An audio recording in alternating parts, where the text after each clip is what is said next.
हजारों उलझने राहों में और कोशिशें बेहिसाब।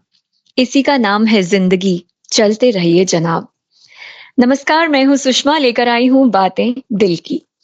कोशिश है वो सब जानने की जो इस इंसान की सोच में रहकर भी कई बार शब्दों में नहीं बन पाता और दिल में रह जाता है। तो हमारा प्रयास उन एहसासों को, भीतर छुपे जज्बातों को शब्द देना।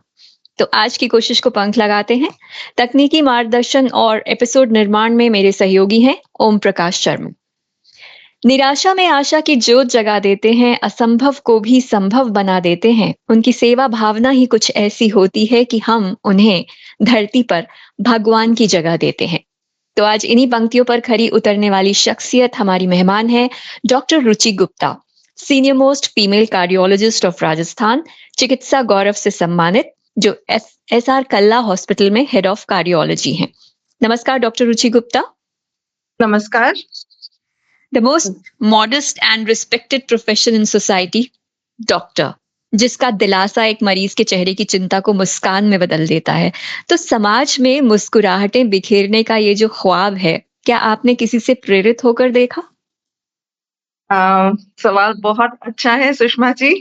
देखिए, जिस ज़माने के हम लोग हैं, आप, मैं, उस ज़माने में जी। शायद ऐसा माना जाता था कि अगर आप एक लेवल तक रीज़नेबली अच्छी पढ़ाई कर रहे हैं, तो नोबल प्रोफ़ेशंस में डॉक्टरी सबसे आगे आती थी।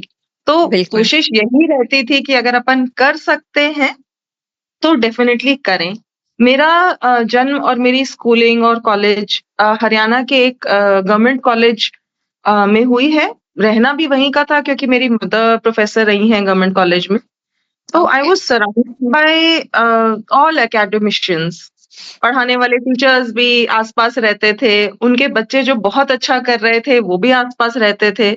तो रोज़ कानों में एक ही आवाज़ आती थी, आज बेटा उनके बच्चे का बहुत अच्छा सिलेक्शन हुआ, वो ये कर रहे हैं, वो इंजीनियर जी। बन रहे हैं, वो डॉक्टर बन रहे हैं। तो यही शायद प्रेरणा रही और इसके ज़रिए हम भी कुछ मेहनत करके कुछ बन पाए। बिल्कुल। वो वक्त ही ऐसा था कि जब कंपैरिजन बहुत ज्यादा होता था बहुत ज़्यादा होता फैमिली था। में। तो बहुत सारी मेहनत, डेडिकेशन, समर्पण, एक लंबा दौर पढ़ाई का और फिर हर पल वक्त के साथ बदलते तकनीकी युग की नई बातों की जानकारी यानी अपडेटेड रहना, ताउम्र सीखने का दौर। ये है चिकित्सक की दुनिया, है ना? तो ये जो बिल्कुल। प्रोफेशन है, क्या कुछ क्वालिटीज होनी चाहिए उसके लिए एक यंगस्टर में जो इस बारे में सोच रहा है आज के वक्त को देखते हुए? हाँ, बिल्कुल होनी चाहिए। अ, इस प्रोफ़ेशन में ही पर से हेल्थ केयर इंडस्ट्री में आप कितना भी बोल दें, आप लाइन्स ड्रॉ कर लें कि नहीं हम इतने बजे से इतने बजे तक काम करते हैं, हम इमरजेंसीज़ नहीं लेते हैं एक लेवल के बाद, पर ऐसा कुछ होता नहीं है। तो हुँ। जो भी प्रोफ़ेशन में घुसता है, वो अपनी सेवाएँ 24/7 365 डेज़ अनलेस उसको कोई पर्सनल इमरजेंसी हो, वो हर इंसान भी आस-पास ये मान के चलता है और हमें भी अंदर कहीं न कहीं पता होता है कि ठीक है, हम फिज़िकली प्रेज़ेंट ना भी हों हर जगह, हर समय, तो भी हुँ। हम फ़ोन के द्वारा या टेक्स्ट मैसेजेस के द्वारा किसी न किसी तरीके से हम अपनी सर्विसेज़ प्रोवाइड करते ही हैं। तो सबसे पहला पॉइंट अगर कोई भी आज के दिन ये सोचता है कि उसको डॉक्टर बनना है और वो भी हिंदुस्तान में, हुँ। तो उसको 24 घंटा सर्विस देने के लिए हमेशा तैयार रहना है। जी। बनना कैसे है, उसके लिए बहुत मेहनत लगती है, डेडिकेशन, सिंसेरिटी ये सब तो चाहिए ही। लेकिन तब तक अगर दिमाग में हमारे ये नहीं है कि हम अपनी सर्विसेज़ दे पाएँगे, तब तक यह करना ही फ्यूटाइल है। हुँ, बिल्कुल। एक फीमेल कार्डियोलॉजिस्ट के रूप में किस तरह के चैलेंजेस आपने फेस किए हैं? हरियाणा से राजस्थान तक का ये जो आपका सफर रहा, वो कैसा था? अ मेरा जन्म बहुत अच्छा था। मैंने अपनी ज़िंदगी के 26 साल हरियाणा में एक ही सिटी में बिताए हैं। मैं जिस हुँ। मेडिकल कॉलेज में पैदा हुई थी, उसी मेडिकल कॉलेज में मैंने पीएमटी टॉप किया, प्री-पीजी टॉप किया और वहीं से एमबीबीएस और एमडी में भी गोल्ड मेडल लेके मैं बाहर निकली। वाओ! अनफॉर्च्युनेटली या फॉर्च्युनेटली वहाँ पर उससे आगे की शिक्षा उपलब्ध नहीं थी। तो मुझे डीएम करने के लिए वहाँ से निकल कर पहले मैंने दिल्ली के कुछ बहुत बड़े हृदय रोग हॉस्पिटल्स में काम किया, एक्सपीरियंस गेन किया और फिर मुझे राजस्थान के सबसे बढ़िया, सबसे अच्छे प्रीमियर इंस्टीट्यूट एसएमएस में डीएम मिला। हुँ, तो हुँ। उसके बाद मैंने यहाँ डीएम किया और तब से मैं यहीं पर अपनी सेवाएँ दे रही हूँ। हरियाणा के नाम पे थोड़ा-सा नॉस्टैल्जिक होती हूँ, पर अब बहुत साल हो गए, तो Rajasthan has become like a family for me. हुँ, सफ़र कठिन था, बहुत मेहनत की है। शायद याद ही नहीं कभी त्योहार मनाए हों, अपने कज़िन्स की शादियाँ अटेंड करी हों, अपने बच्चों को अटेंड किया हो, ये सब कुछ हुँ, याद हुँ। नहीं है। ये सब चीज़ें छोड़ के मेहनत की, तो हम डीएम तक पहुँचे। और जहाँ तक ये बात कर रहे हैं हम कि फीमेल होने पर मुझे अलग हुँ, से क्या चैलेंजेस फेस करने पड़े, तो वो यही चैलेंजेस थे कि जिस समय हम लोगों ने मैंने डीएम करने का सोचा, उस समय बहुत सारी महिलाएँ एमडी भी नहीं कर पाती थी। तो दिस अच्छा। Was something which was kind of not acceptable in the society. तो खुद की मेहनत के साथ-साथ सोसाइटी को भी हमें अ, मतलब सोसाइटी को भी फेस करना पड़ा इन द सेंस कि अगर आप पढ़ रहे हो तो कोई नज़दीकी इंसान बोल के जाएगा कि यार अभी आपकी शादी हो गई है, you should be looking after your family, जितना पढ़ लिया हुँ, बहुत है। कोई बोल के जाएगा कि अभी आपका छोटा-सा बच्चा है, आप उसे टाइम दो, मातृत्व अभी आपका मेन एम होना चाहिए, तो आप अभी पढ़ाई नहीं करो। फिर भी मेहनत की, सबकी बातें सुनते भी रहे, करा, जब घुस भी गए डीएम में, तो अपने अपने मेल कलीग्स भी हमें कहीं न कहीं ये इस चीज़ का एहसास करा जाते थे कि आप महिला हो। आज भी कराते हैं कि आपने अपने बच्चे को छोड़ा हुआ है, हालाँकि ग्रैंड पेरेंट्स के पास छोड़ा है, लेकिन फिर भी माँ की कमी तो उन्हें हमेशा खलेगी ही, ये आपको बाद में समझ में आएगा। So it it used to be very depressing and the statements were not in I mean not very healthy to be very frank. Right. आज के समय में भी हमें ये कहा जाता है जब हम अपने कलीग्स के साथ होते हैं, नो डाउट दे एप्रिशिएट अस। उन्हें मालूम है कि हमें उनसे ज़्यादा मेहनत करनी पड़ी है वहाँ पहुँचने के लिए जहाँ आज हम खड़े हैं। हुँ, परंतु हमेशा ये ज़रूर बताया जाता है कि यार तुम्हें उतनी कठिनाई नहीं है क्योंकि तुम्हारे तो पार्टनर भी कमा रहे हैं। सो जी, डिस्पाइट एवरीथिंग हमारी मेहनत को, हमारी लगन को, हमारी कोशिशों को ये कहकर कहीं न कहीं थोड़ा-सा कम दर्जा दे दिया जाता है कि आपकी इतनी एफर्ट्स की शायद समाज को ज़रूरत नहीं है। तो ये हम फेस करते हैं डे टू डे। राइट। ज़िंदगी में डॉक्टर का आगमन जन्म से पूर्व ही हो जाता है, ये तो हम देखते ही हैं। हमारी उपस्थिति इस दुनिया में सार्थक हो, इसके लिए माता-पिता के साथ-साथ एक डॉक्टर की भूमिका कितनी संवेदनशील होती है? अ, देखिए डॉक्टर अगर एक एंटीनेटल महिला को समय-समय पर देखते हैं, तो ही वो डिटेक्ट कर पाते हैं कि क्या चीज़ें गलत हो सकती हैं। है ना? अनीमिया हो गया अगर महिला को, तो प्रॉब्लम हो सकती है आने वाले बच्चे को, थायरॉइड की प्रॉब्लम है, डायबिटीज़ है। तो इन हुँ, सब चीज़ों के लिए अगर हम समय पर आपके जो भी डॉक्टर हैं, जो टेक केयर कर रही हैं उस महिला को या कर रहे हैं, तो अगर उनके पास समय से जाते हैं, तो ही वो एक स्वस्थ बच्चे को जन्म देने में माता-पिता की मदद कर पाते हैं। उसके बाद हुँ, भी हुँ। आगे चल के बच्चों के डॉक्टर, नियोनेटोलॉजिस्ट, पीडियाट्रिशियन उनका रोल रहता है। वो समय पर जाँचते हैं, बच्चों को ड्यू वैक्सीन्स देते हैं ताकि उनको कोई ऐसा इन्फेक्शन नहीं लगे, जिससे बाद में उनको दिक्कत आए, कोई ऑर्गन खराब हो जाए, दिमाग में इन्फेक्शन आ जाए। तो ऑल थ्रू आउट लाइफ जब तक हम एडल्ट बनते हैं, माँ-बाप के साथ गायनेकोलॉजिस्ट, ऑब्स्टेट्रिशियन, पीडियाट्रिशियन इन सब का रोल है और आज के समाज में जबकि मानसिक तनाव इतना बढ़ गया है, मैं तो कहूँगी साइकोलॉजिस्ट का भी बहुत इम्पोर्टेंट रोल है। वो अगर राइट। हमारी साथ में मदद नहीं करे, तो शायद हम कितने भी अच्छे पेरेंट्स हों, लेकिन हम एक मैच्योर, इंडिपेंडेंट अ, एडल्ट नहीं बना सकते अपने बच्चे को, जो आने वाले समाज के लिए या अपने देश के लिए एक इंडिपेंडेंट और स्ट्रॉन्ग सिटिज़न बनकर सामने आए। तो रोल तो राइट। रहेगा ही। बिल्कुल। डॉक्टर का रोल ताउम्र रहेगा, बिल्कुल आपने सही कहा। बात करते हैं अब उस केंद्र बिंदु की, यानी दिल की, जो हमारे शरीर में एक केंद्र बिंदु का कार्य तो करता ही है, लेकिन ज़रा-सा उसमें उठा-पटक होती है और हम घबरा जाते हैं। दिल को आप बेहतर तरीके से समझती हैं। मैं एक बड़ी इंटरेस्टिंग सी बात यहाँ ये जानना चाहती हूँ कि एक पुरुष और एक महिला, दोनों की जो हुँ, कार्डियोलॉजी रिलेटेड प्रॉब्लम्स हैं, क्या वो अलग होती हैं? अ, अब मतलब महिला में भी चैलेंजिंग हो जाता है वो ज़्यादा या पुरुष में ज़्यादा चैलेंजिंग रहता है? बिल्कुल, बिल्कुल। क्या बहुत फ़र्क ही अच्छा होता है? सवाल पूछा आपने। इनफैक्ट अभी रिसेंटली ही मैंने एक नेशनल कॉन्फ्रेंस का मैं हिस्सा बनी थी, हुँ, जिसमें बहुत सारे ऐसे हमने पेपर्स प्रेज़ेंट किए थे, बहुत सारी रिसर्चेज़ प्रेज़ेंट की थी और मैं भी उसमें एक काफ़ी अच्छी भूमिका मैंने भी निभाई। जी, उसमें हम लोगों ने यही सब डिस्कस किया और जो चीज़ें सामने वो शायद आप लोग सुनेंगे तो आपको हैरानी होगी। कहते हैं कि महिलाओं में हार्ट की प्रॉब्लम कम होती है। वो बात जी। सही है, लेकिन हमने एक ये चीज़ का झंडा उठा लिया है कि महिलाओं में तो हार्ट की प्रॉब्लम कम होती है। एज़ अ रिज़ल्ट अगर किसी महिला को एक्चुअली में भी हार्ट की प्रॉब्लम है, उसको भी नज़रअंदाज कर दिया जाता है। महिलाओं में जब हार्ट की प्रॉब्लम होती है तो लक्षण कुछ हटके होते हैं।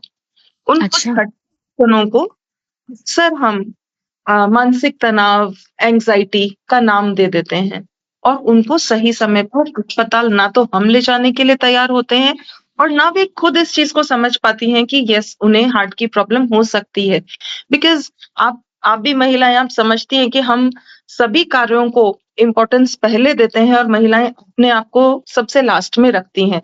शायद और भगवान सहन को शक्ति भी कुछ धीरे-धीरे ज़्यादा होती है। आएँ जी। बिल्कुल, बिल्कुल। तो इस चक्कर में पहले तो उनका डिटेक्शन नहीं होता उनकी हार्ट की प्रॉब्लम का और डिटेक्शन डिलेड हो जाता है और फिर समय से ट्रीटमेंट नहीं होता। तो कम इंसिडेंस होने के बावजूद महिलाओं में कॉम्प्लिकेशन रेट यानी बीमारी होने पर रिस्क ज़्यादा, कॉम्प्लिकेशन ज़्यादा महिलाओं में पाए जाते हैं। हुँ, हुँ। शुगर की अगर प्रॉब्लम है, तो कई गुना ज़्यादा रिस्क बढ़ जाता है हार्ट की प्रॉब्लम का। बहुत सी हमने महिलाएँ ऐसी देखी हैं जब हमारे पास पहुँचती हैं उनका हार्ट ऑलरेडी काफ़ी डैमेज हो चुका होता है। और ओके। ऐसे में भी अगर हम उनको इलाज की सलाह देते हैं, तो एक पुरुष जो कि ब्रेड अर्नर है फैमिली का, ऐसा माना जाता है, उनके लिए जब हम इलाज सजेस्ट करते हैं, तो बहुत जल्दी सारा परिवार रेडी हो जाता है कि ये तो करना ही पड़ेगा, इसके अलावा तो कोई चारा नहीं है।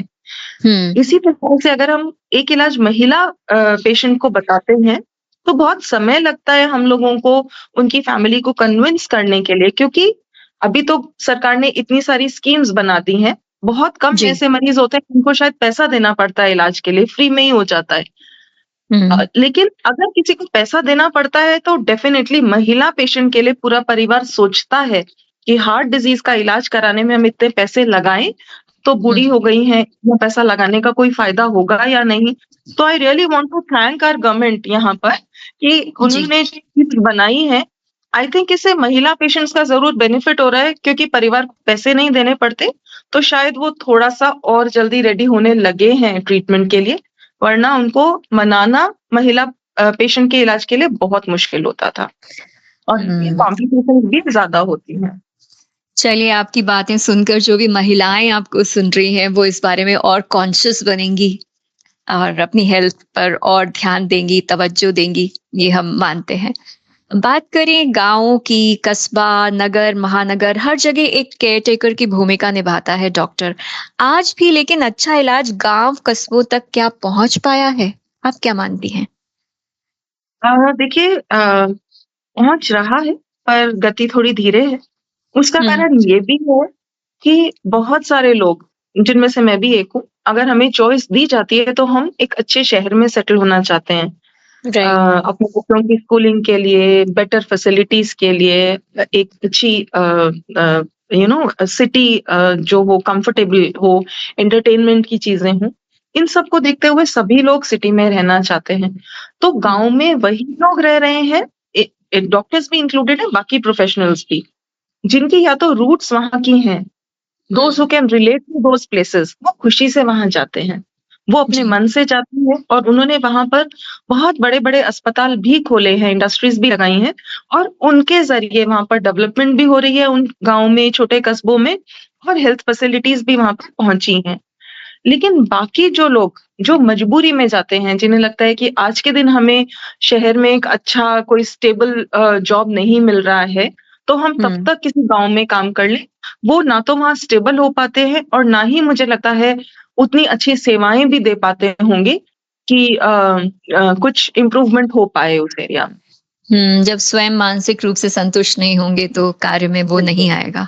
जी, बिल्कुल। मेडिसिन का एक हिस्सा है कि अगर हम मेडिसिन को प्यार करते हैं, जेन्युइन तरीके से अगर हम मेडिसिन मतलब हम हेल्थ केयर प्रोफेशनल्स हैं और हम मेडिसिन को प्यार करते हैं, तो हमें अपने आप ही ह्यूमैनिटी की तरफ भी हमारा रुझान, हमारा प्यार बढ़ता है। तो वो तभी हुँ। संभव है अगर हम अपने दिल से वो काम करें। बिल्कुल, दिल का उसमें होना बहुत ज़रूरी है। बहुत से अप्स एंड डाउन्स एक दिन में आप फेस करते हो।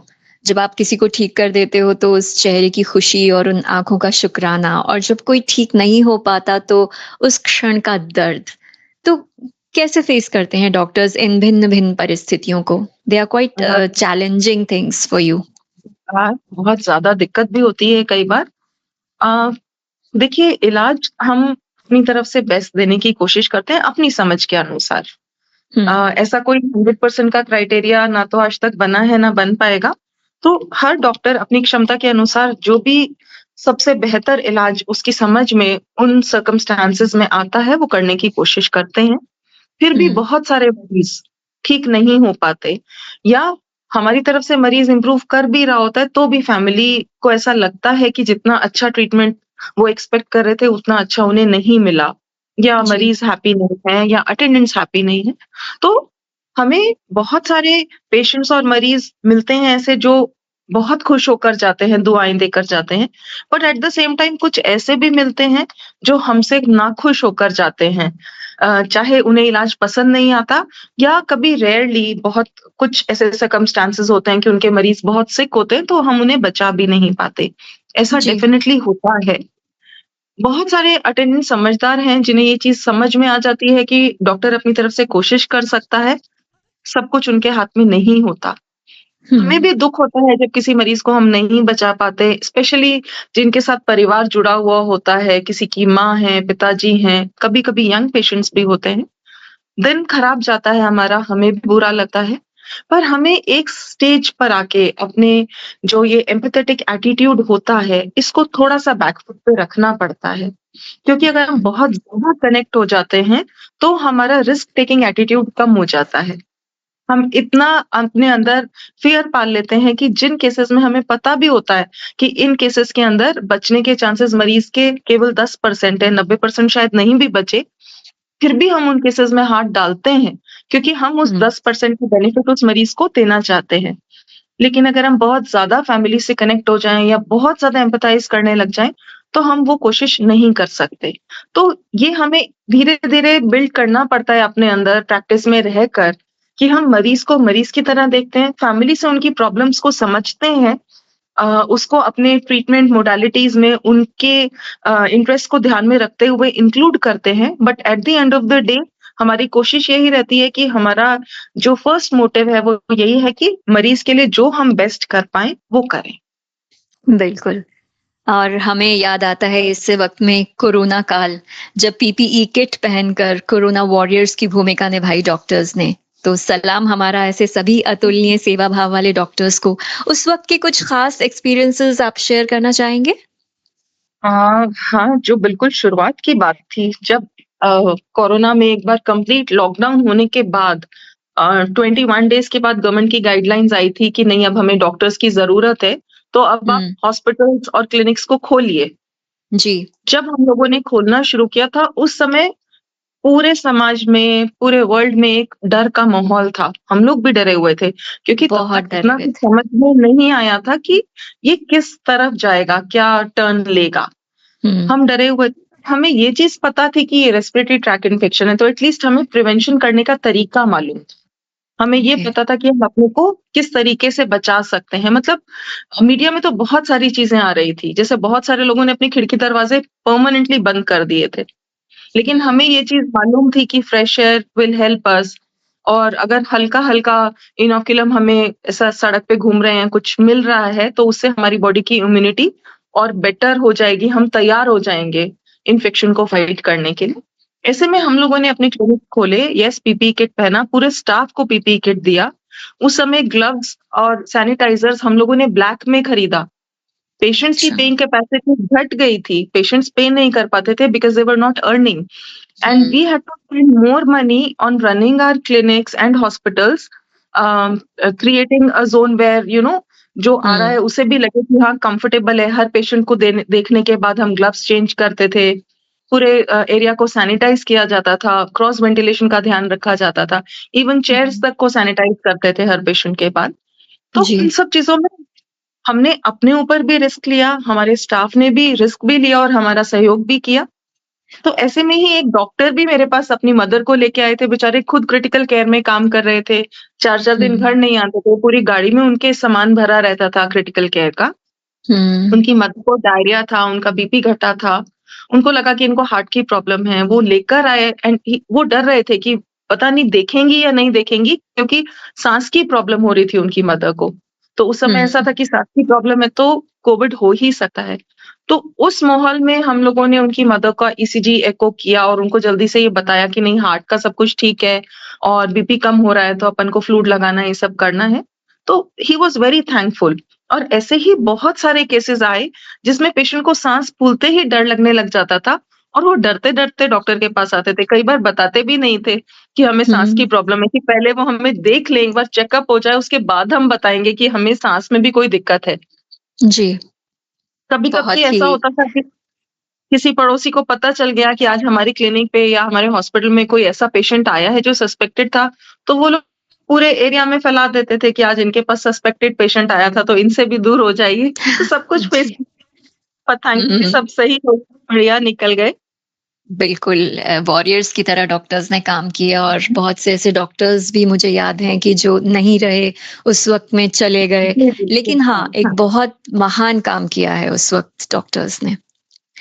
24 जी। घंटे सातों दिन सेवाएँ देने वाला डॉक्टर जो होता है, वो अपने लिए भी वक़्त निकालता है और अगर निकालता है तो डॉक्टर रुचि उस वक़्त को कैसे यूज़ करना पसंद करती हैं? देखिए मैं तो यही कहूँगी take the time today to love yourself, you deserve it. So दिन की शुरुआत कैसे होनी चाहिए कि हाँ, हम खुद को प्यार करते हैं और जितना भी काम कर सकते हैं वो करते हैं but at the end of the day अपने लिए समय ज़रूर निकालते हैं। कुछ लाइन्स ड्रॉ करनी पड़ती हैं। धीरे-धीरे एक लेवल तक पहुँचने के बाद हम अपने अंडर कुछ लोगों को रख सकते हैं जिनकी मदद से हमारा काम आसान हो जाता है, एक टियर सिस्टम तैयार हो जाता है। हुँ। और जो टाइम हम बचा पाते हैं अपने लिए उसमें थोड़ा एक्सरसाइज़, थोड़ा मेडिटेशन, योगा और रिक्रिएशनल एक्टिविटीज़ लाइक कभी मूवी देखना या कभी कोई स्पोर्ट में पार्टिसिपेट करना या कुछ ट्रैवल डॉक्टर्स करना। का बिल्कुल ट्रैवल करना।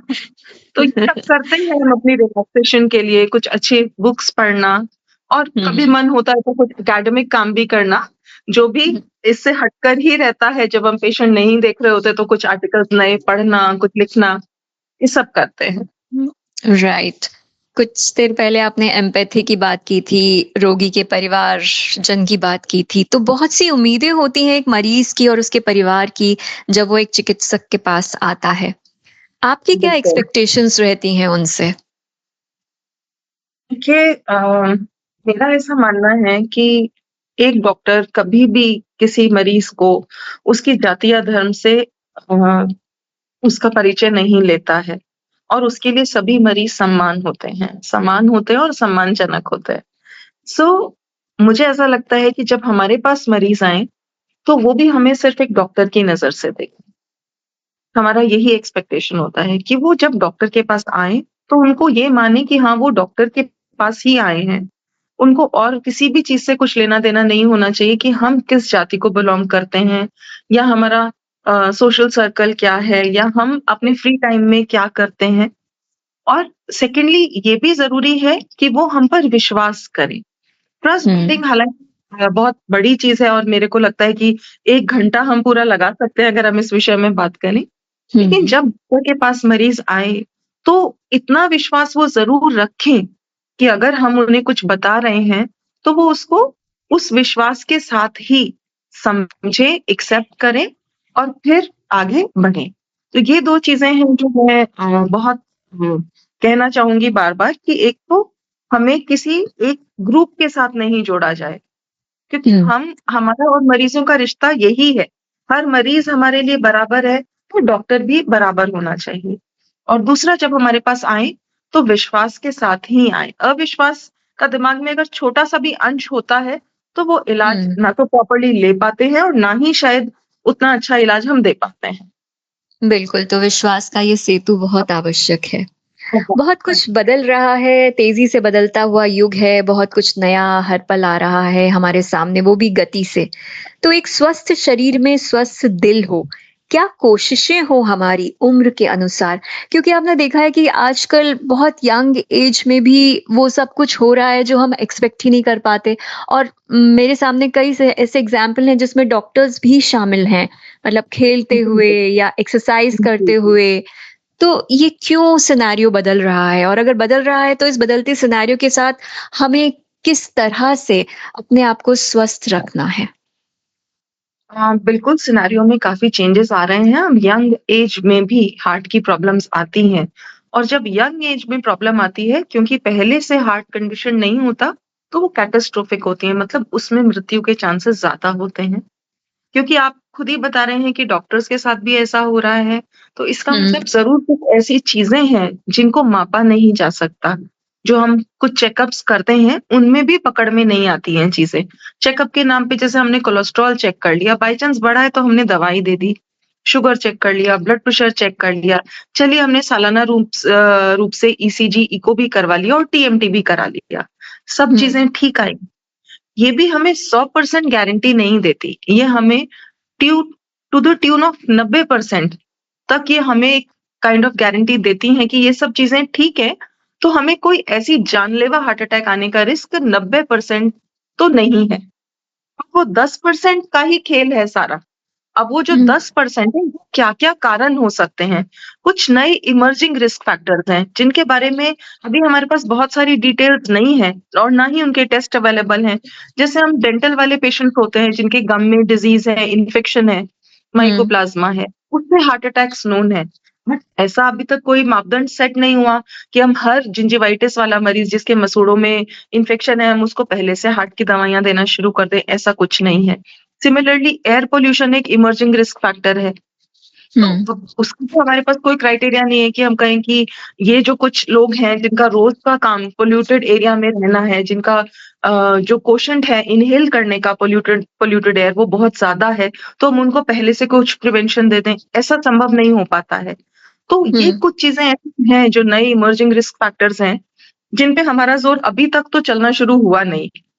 तो अगर हम कुछ बचाव कर सकते हैं अपनी तरफ से जो ना पहचाने हुए रिस्क फैक्टर्स हैं उनके ऊपर, तो हुँ, हमारा रोल यही है कि एक तो हर काम हम मॉडरेशन में करें। राइट। जैसे एक्सरसाइज भी करते हैं, तो वो भी हम मॉडरेशन में करें। किसी भी चीज़ को इतना नहीं पकड़े कि बाकी सारे पैरामीटर्स को भूल जाएँ। दूसरा, हम अपने लाइफ़स्टाइल में हर चीज़ को इंक्लूड करें, जिसमें एक अच्छी डाइट भी शामिल है। उसमें भी मैं अगेन बोलूँगी, आप लोग गूगल कर सकते हैं, डैश डाइट और मेडिटरेनियन डाइट, 2 डाइट्स फेमस हैं, जो हुँ, ब्लड प्रेशर को कम करने में मदद करती हैं, कोलेस्ट्रॉल को कम करने में मदद करती हैं। तो हमारे तीनों टाइम के मील्स में एटलीस्ट एक मील ऐसा हो, जो हमने इन सब पोषक तत्वों का ध्यान रखकर खाया हो। तो डाइट में कुछ चेंजेस करें, कुछ योगा और मेडिटेशन करें ताकि हमारे स्ट्रेस लेवल्स कम रहें। क्योंकि सारे पैरामीटर्स नॉर्मल होने के बाद भी कभी-कभी जब हार्ट अटैक प्रेसिपिटेट होता है, तो वो स्ट्रेस हुँ, की वजह से होता है। सब कुछ ठीक था लेकिन एक्यूट स्ट्रेस हुआ पेशेंट को and the patient had a sudden cardiac arrest. तो हुँ, ये चीज़ें वो हैं जो सारे नॉर्मल पैरामीटर्स होते हुए भी हमें हार्ट अटैक की तरफ या हार्ट डिजीज़ेज़ की तरफ ले जा सकती हैं। तो इन पर थोड़ा-थोड़ा विचार और थोड़ा-थोड़ा एक्शन अगर हम करेंगे, तो डेफ़िनिटली कुछ फ़ायदा तो होगा ही। और शरीर की इम्यूनिटी बढ़ाने के लिए क्योंकि कोविड में भी हमने देखा कि immunity played a very strong role. Definitely, very much. बहुत ज़रूरी है, उसके लिए फ्रेश एयर में घूमें, कुछ प्रोटीन इंटेक का ध्यान रखें, एंटीऑक्सीडेंट्स जिन-जिन फूड में हैं, उनका सेवन बढ़ाएँ, ये सब चीज़ें हमें हेल्प करेंगी। कई बार ऐसा भी होता है कि व्यक्ति कुछ घबराता है डॉक्टर के पास जाने में कि पता नहीं क्या हो जाए। तो कितना ज़रूरी मानती हैं आप एक रेगुलर हेल्थ चेकअप को?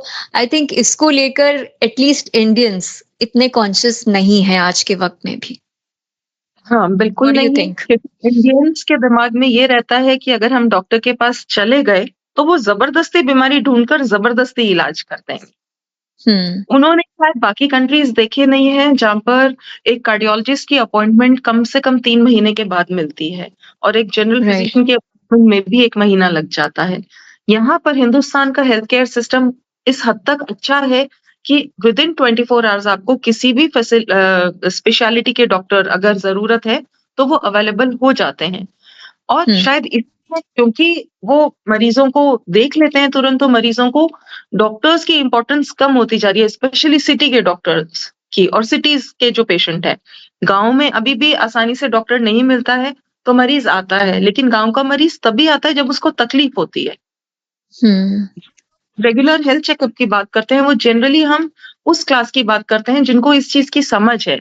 परंतु वो भी डरते हैं रेगुलर चेकअप कराने से क्योंकि उन्हें भी यही लगता है कि अभी कोई प्रॉब्लम होगी नहीं, डॉक्टर टेस्ट करेंगे और बता देंगे कि ये दिक्कत है। इससे अच्छा डॉक्टर तो अवेलेबल है ही, जब ज़रूरत होगी तभी चले जाएँगे।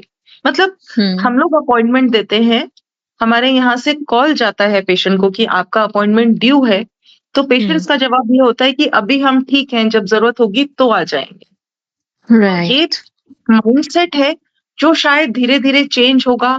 अगेन वही ट्रस्ट बिल्डिंग वाली बात है, जब उन्हें ये चीज़ समझ में आएगी कि ये मरीज़ों के हित की बात है और उसके क्राइटेरियाज़ होते हैं कि कब क्या प्रॉब्लम कितनी है, तभी डॉक्टर कोई इलाज सजेस्ट करते हैं, तो शायद वो इस चीज़ को और अच्छे से समझ पाएँ और सालाना रूप से अपना रेगुलर हेल्थ चेकअप कराएँ, जो कि एक्चुअली में बहुत ज़रूरी है।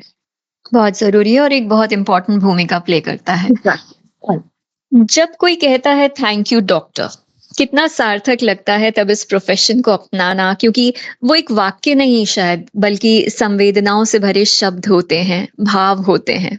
So how do you feel? बहुत अच्छा लगता है जब कोई जो भी हमारे एफर्ट्स हैं, उनको एक्नॉलेज करता है, बहुत खुशी होती है। बट साथ में अपने दिमाग में हमेशा हमें हम्बल रहना पड़ता है, रहना चाहिए भी और ये समझना चाहिए कि ये हमारा काम है। तो हम इस काम को इस उम्मीद से नहीं करें कि जो भी मरीज़ हैं या जो उसके परिजन हैं, वो हमारा धन्यवाद करेंगे तो ही हम सफल हो पाएँगे, ऐसा नहीं है। हमें हमारे काम को पूरी डेडिकेशन, पूरी सिंसेरिटी के साथ अच्छे से निभाना है। कोई मरीज़ या उनके परिजन अगर धन्यवाद करते हैं, तो ये और भी अच्छा हो जाता है और भी हम बहुत खुश होते हैं इससे और अच्छा लगता है डेफ़िनिटली एंड एट द बिल्कुल। End of the day we feel at peace क्योंकि अगर हमारे इंटेंशंस अच्छे होते हैं कुछ भी करने के, तो हमारे दिल को सुकून भी रहता है। बिल्कुल और ये दिल का सुकून बहुत ज़रूरी होता है और इसी तरह एग्ज़ैक्टली। का सुकून एक पेशेंट भी चाहता है जब वो डॉक्टर से बात कर रहा होता है और आज I think doctor Ruchi believes कि हाँ, सबसे बहुत अच्छे से बात करनी है, उनको दिलासा भी अच्छे से देना है। लेकिन मोस्टली आपने देखा होगा जो डॉक्टर्स का सिनेरियो है बहुत मैकेनाइज़्ड, रोबोटिक हो गया है। एक के बाद एक क्योंकि इतने ज़्यादा लोग हैं, उनको देखना है एक पर्टिकुलर वक़्त में, उनके लिए भी दिक्कत होती है। लेकिन आपको लगता है ना कि एक डॉक्टर जब एक प्यारी-सी मुस्कान भी अगर दे देगा मतलब एक तरह से उसको दिलासा दे देगा पेशेंट को तो उसको सुकून मिल जाता है। हर पेशेंट ये चाहता है कि हमारी बात सुन ली जाए। बिल्कुल, बिल्कुल, बहुत ज़रूरी है डॉक्टर्स का बहुत अच्छे से मरीज़ों को देखना, परंतु जहाँ पर एक मिसमैच होता है कि हुँ, बहुत ज़्यादा पेशेंट्स हैं और उस जगह पे डॉक्टर्स कम हैं, स्पेशली गवर्नमेंट सेक्टर में ऐसी प्रॉब्लम ज़्यादा देखने में आती है, तो हुँ, शायद वो उतना समय मरीज़ों को नहीं दे पाते हैं, व्हिच इज़ अंडरस्टैंडेबल और एक और भी पक्ष है इसका कि हुँ, जहाँ पर हम बहुत अच्छे से अटेंड करते हैं, तो बहुत जल्दी मरीज़ को ये भी लगने लग जाता है कि ये डॉक्टर हमेशा अवेलेबल हैं, तो हम इनसे हुँ। कोई ज़्यादा समस्या ना होने पर भी ये एक्सपेक्ट करें कि वो हमारे छोटी से छोटी प्रॉब्लम को तुरंत सुनकर उसका समाधान दें, जो भी अच्छा। कभी-कभी डॉक्टर के लिए पॉसिबल नहीं हो पाता है। एक लाइन ओके। कहीं न कहीं हमें भी ड्रॉ करनी पड़ती है कि yes we are there, we are available but not हुँ, ऑलवेज़। हुँ, राइट। इसका ध्यान चलिए तो रखना लास्ट मैसेज के रूप में डॉक्टर रुचि क्या कहना चाहेंगी सभी से जो आपको सुन रहे हैं? मैं ये कहना चाहूँगी कि good heart is the best religion, its light is the most powerful light. तो अपने हृदय को अच्छा रखें सबके लिए हैप्पी रखें, सबको उसमें समाने दें और एट द सेम टाइम उसकी हेल्थ की भी पूरी केयर करें। Thank you. Right. Thank you doctor Ruchi, it was lovely talking to you और आज के इस एपिसोड में तकनीकी सहयोग और इसके निर्माण में मेरे सहयोगी ओपी शर्मा जी जिनका मैं धन्यवाद देती हूँ। Thank you all very much.